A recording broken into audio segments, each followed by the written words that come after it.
안녕하십니까. 오늘 산업혁명에 대해서 논의하도록 하겠습니다.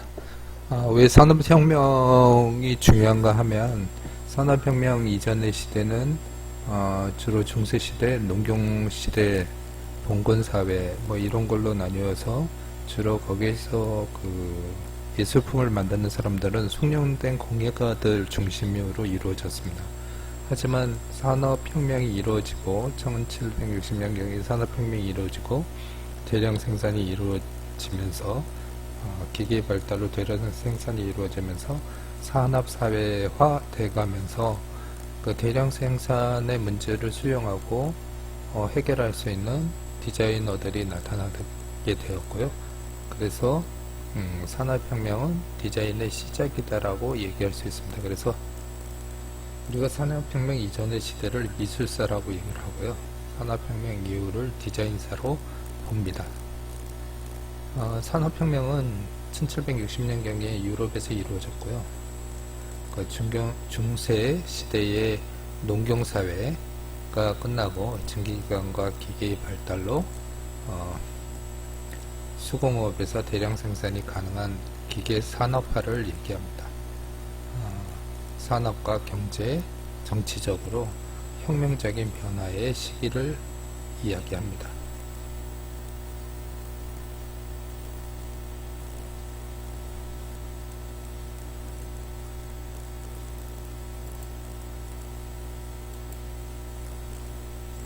산업혁명과 산업혁명 이후를 본다면 산업혁명의 특징은 산업혁명 이전의 시대는 봉건사회죠. 그리고 농경사회이며 수공업의 중심이고 장인의 공예시대였다고 한다면 산업혁명 이후는 산업사회 그리고 도시사회의 변화 그리고 기계의 발명과 대량 생산이 이루어지고 그리고 동력과 생산 방법의 혁신적인 변화를 통해서 대량 생산을 고려한 디자인이 필요한 시기로 볼 수 있습니다.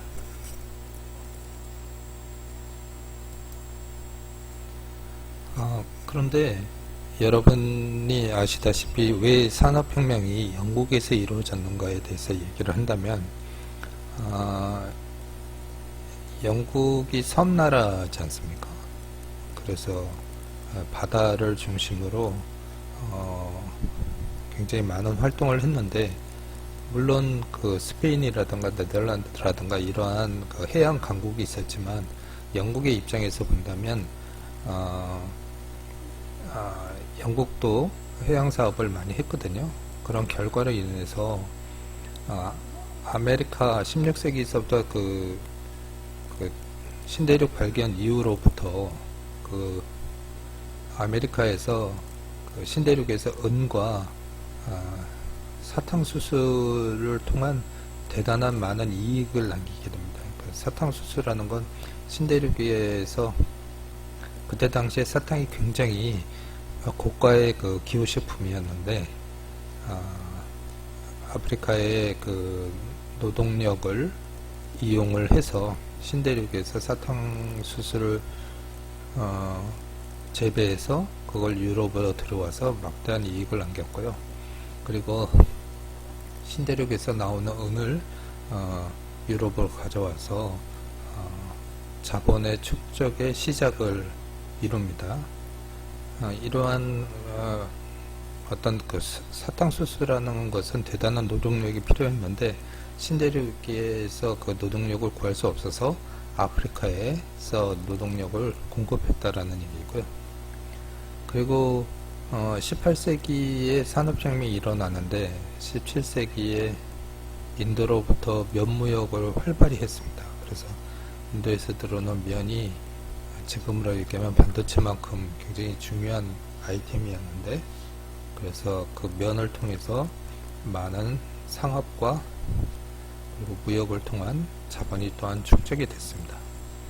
그래서 그러한 결과로 상업과 무역, 금융이 영국에서 많이 발달하게 되었고 그리고 이제 봉건사회가 끝나감으로써 그 농촌에서 도시로 많은 인력들이 공급됨으로써 풍부한 노동력을 갖게 되었습니다. 그리고 이 시기에 기계의 발견이 이루어지고요. 그리고 영국은 또 석탄과 철이 굉장히 풍부해서 지하전의 도움을 또한 가졌습니다. 그리고 1784년에 트레비식 기차라는 기차가 발견되었는데, 이것은 이제 그 공장이 있는 석탄이 많이 나는 그런 공장과 그리고 항만, 그 배를 이용해서 뭐 수출입을 할 수 있는 항만을 잇는 한 16km 정도 된다고 그러는데요. 굉장히 짧은 거리죠. 그 기차를 발견해서 지금으로 얘기하면 산업단지, 그러니까 교통과 공장과 그리고 거기에 필요한 물품들을 공급할 수 있는 인프라가 구축된 하나의 단지를 형성할 수 있었던 거죠. 그리고 중요한 것은 그 시기에 시민혁명인 명예혁명, 그러니까 시민들이 중심이 돼서 혁명이 일어났는데, 그걸 명예혁명인데요. 그걸 통해서 정치적으로 굉장히 안정됐습니다. 이 말은 무슨 말이냐면, 기존의 그 정치적 헤게모니를 쥐고 있는 귀족과 왕, 이런 사람들이 자본이 형성되고 이 상업과 무역업, 금융업들, 그리고 생산, 공장, 이런 것들이 발달되면서 새로운 신분이 생겨났는데, 자본가라는 거죠. 돈이 굉장히 많이 모아진 그런 사람들이 나타났는데, 이것이 만약에 봉건사회였다면 굉장히 그들이 자리 잡기를 굉장히 어려웠을 텐데, 산업혁명 이후에 그리고 명예혁명을 통해서 이렇게 안정된 정치가 그러한 새로운 신흥 세력을 받아들일 수 있었다라는 건 굉장히 중요한 포인트라고 생각합니다. 그래서 경제활동의 자유가 보장이 됐다. 그리고 자본가와 새로운 노동력층들이 자리를 잡는데 매우 특별한 문제 없이 그런 것들이 어떤 사회 변화를 이끌어갈 수 있었다라는 거죠.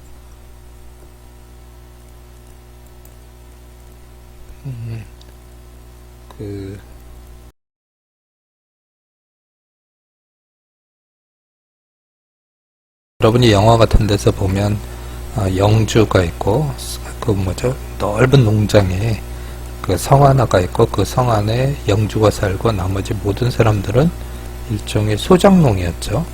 근데 그러한 사람들이 봉건사회가 끝나감으로써 모두 도시에 와서 일하는 노동자가 돼가는 거죠.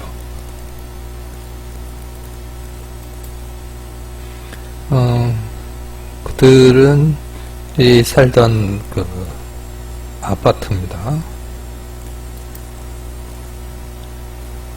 공장의 모습이고요. 굉장히 많은 시간을 일을 했을 거고요. 똑같은 일을, 똑같은 자세로 계속 일을 하는데, 이러한 상황들은 나중에 이제 그 산업공학, 또 인간공학, 이런 것들을 디자인에서 인간공학도 굉장히 중요한 요소인데, 사람들이 어떻게 하면 노동을 편리하게 할 수 있는가, 이런 거에 대한 연구의 시작이기도 하고요. 1780년에 만들어진 전기기관차입니다. 혁신적인 거죠. 지금의 고속전철 뭐 이런 것 정도 되겠죠. 그 시대는 노동력으로 마차로 이동하던 것들을 이렇게 기계를 이용해서, 기차를 이용을 해서 산업사회에서 필요한 물건이라든가 생산된 상품이라든가 이런 것들을 항만까지 쉽게 이동할 수 있었기 때문에 굉장히 혁신적인 발견이라고 생각됩니다. 기차역인데요. 굉장히 크죠. 그러니까 인프라가 교통의 인프라, 그리고 기기를 이용한 생산, 그리고 그 배를 이용해서 식민지나 인도나 중국 뭐 이런 데까지 갈 수 있는 무역이 활발하게 형성되었기 때문에 이러한 모든 산업혁명이 이루어질 수 있었던 거라고 봅니다. 증기기관이죠. 항만에서 배를 이용을 해서 범선이 아니죠. 이제 그 바람을 이용을 해서 가는 것이 아니고 석탄 증기기관을 이용을 해서 이제 배를 이용해서 나르는 무역이 가능했습니다.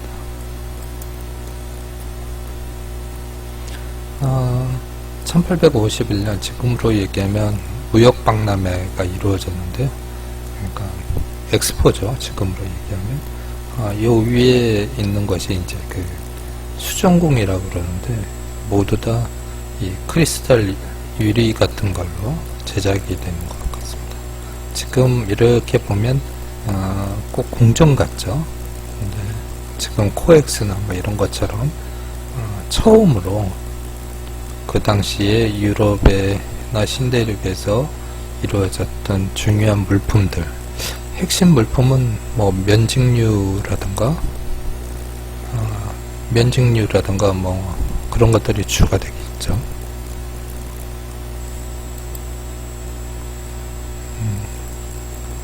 꼭 공정 같은데 굉장히 센세이션한 일입니다. 그 시대에 세계 모든 무역에 관련된 사람들이 모여서 거래를 하고 새로운 물건을 알리고 하는 엑스포가 이루어졌다는 것이죠. 그래서 산업혁명의 의미에 대해서 간단하게 설명을 하면 이 대량 생산의 방법을 통해서 기계의 발견과 대량 생산을 통해서 1차 산업 농업 중심의 사회에서 2차 산업 사회의 변화로 이루어졌다는 거죠. 이러한 과정에서 그동안 축적된 자본을 통해서 자본가의 형성이 이루어졌고, 두 번째로는 증기기관의 기계의 발견은 이 산업사회를 이끌어가는 원동력이다. 현재의, 그러니까 20세기 1900년대의 산업사회를 이끌어가는 것은 기계의 발달이라는 거죠. 그럼으로써 대량 생산이 이루어짐으로써 물질을 만들고 그 물질이 상품화되고 소비가 이루어지고 그러면서 사회 경제가 점점 커졌다라는 겁니다. 하지만 이 기계의 발견을 통해서 그 노동력의 대체가 되죠. 그러니까 기존의 방식은 농경사회에서는 모두 그 사람이 일을 해서 수작업으로 작업을 했기 때문에 이 사람들의 쓰임새가 있었는데, 기계의 발견을 통해서 일자리를 잃거나 아니면 도시의 노동자로 전락되는 문제들이 나타나는데, 이런 것이 어떤 새로운 사회에서의 해결해야 될 문제로 남는 거죠. 그리고 이 증기기관과 증기기관을 이용한 이동수단, 기차라든가 그리고 배, 이런 것들이 새롭게 나타나면서 세계화가 가능해졌다. 거리의 단축을 통해서. 그리고 이런 것은 인구 이동을 좀 더 가능하게 했고, 도시의 확장과 그리고 대륙과 대륙을 연결하는 그러한 것이 가능하게 됐다. 이 사진은 그 시대의 자본가들의 사진인데요. 여러분들은 아마 그 미술사에서 보면 중세시대 이전의 모든 사회를 보면 주로 나타나는 인물들이 왕과 귀족, 이런 사람들인데, 이 사람들은 그들과 다른 새로운 자본가들이죠. 찰리 채플린입니다. 그래서 노동자의 문제에 대해서 얘기를 하게 되고 그들의 힘든 삶을 얘기하는데요. 시대를 대변하는 찰리 채플린. 타이타닉에서 이 장면을 모두 다 보셨겠지만 이런 이야기가 가능합니다. 이 남자 주인공이 만약에 영국의 뭐 아일랜드나 이런 시골촌에서 살았던 사람인 거죠. 평민이죠. 그렇다면 그의 할아버지는 아마 소장농이었습니다. 농경에서. 그리고 그 농장에서 태어나서 평생 거기서 살았고, 그의 아버지도 평생 똑같은 삶을 살았겠지만, 이 산업사회, 산업혁명이 이루어지면서 이 친구는 도시로 왔고, 도시에서 다시 기회를 만들어서 신대륙으로 가는 이런 꿈을 꿀 수 있었던 거죠. 이것이 산업사회의 중요한 하나의 변화입니다. 세계화를 만들고 신분의 변화를 만들 수 있는 기회를 가지게 됐던 것이죠.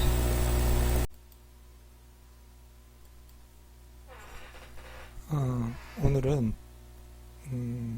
미술 공예운동, 아트 앤 크래프트 무브먼트에 대해서 설명하도록 하겠습니다.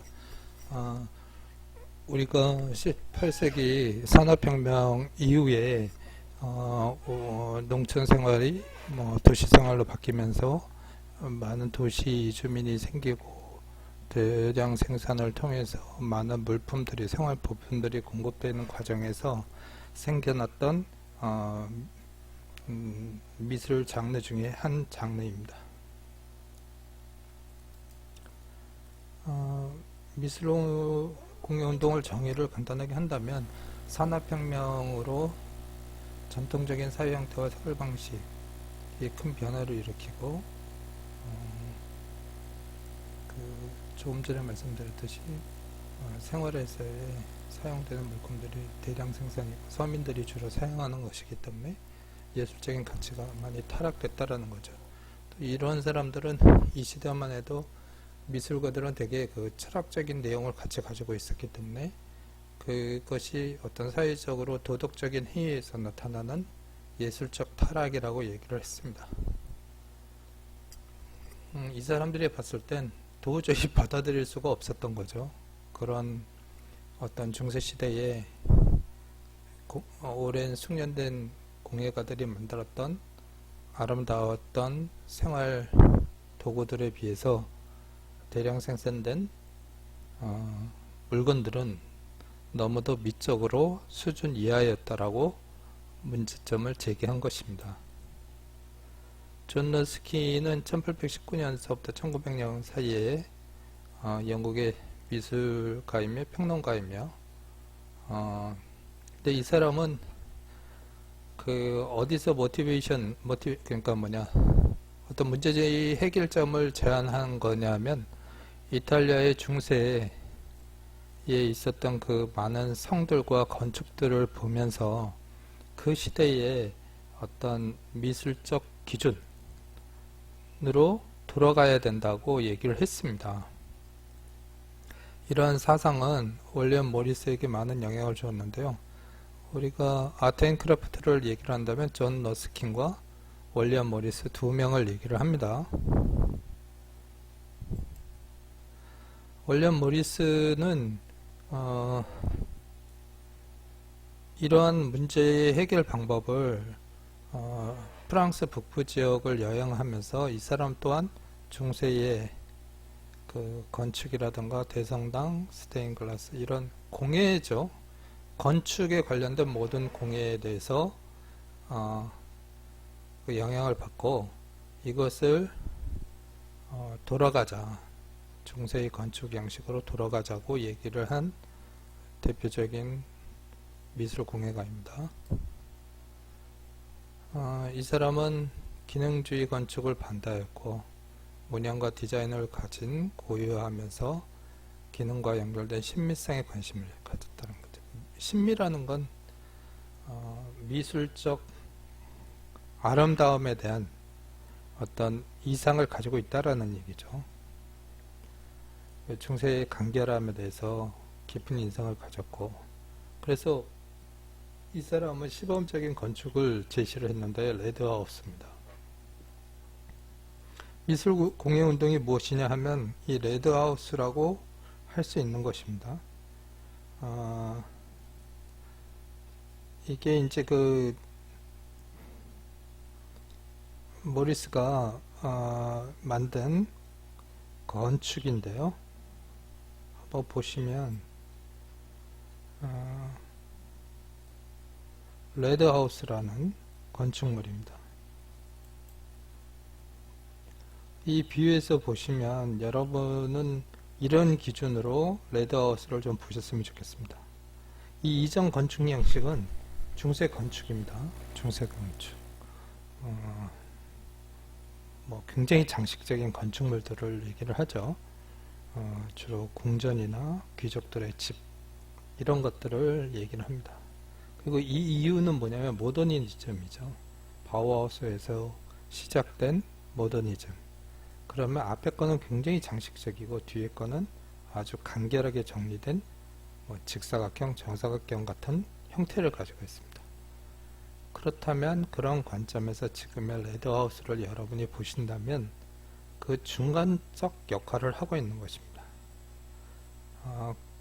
중세 미술에서 어느 정도 벗어났지만 완전히 모더니티하지 않은 그런 건축 레드하우스입니다.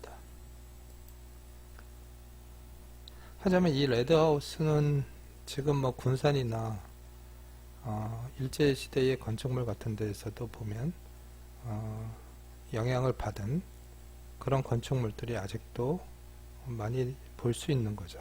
그만큼 근대적인 건축물의 양식을 보여주고 있습니다.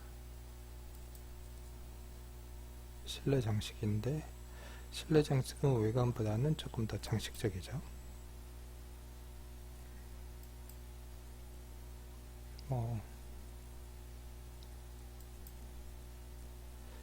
이런 뷰는 약간 모더니티 한입니다. 많이 정리됐죠. 그리고 창문이 굉장히 많아졌습니다. 중세에 비해서. 스테인 글라스. 그리고 요거 이후에도 말씀드리겠지만 일본의 동양사회에서 열린 창을 영향받아서 둥근 창들이 제시되었고 실내가 훨씬 밝아지고 바깥과 안을 연결하는 창이 커졌습니다. 아름다운 건축물입니다. 이상입니다.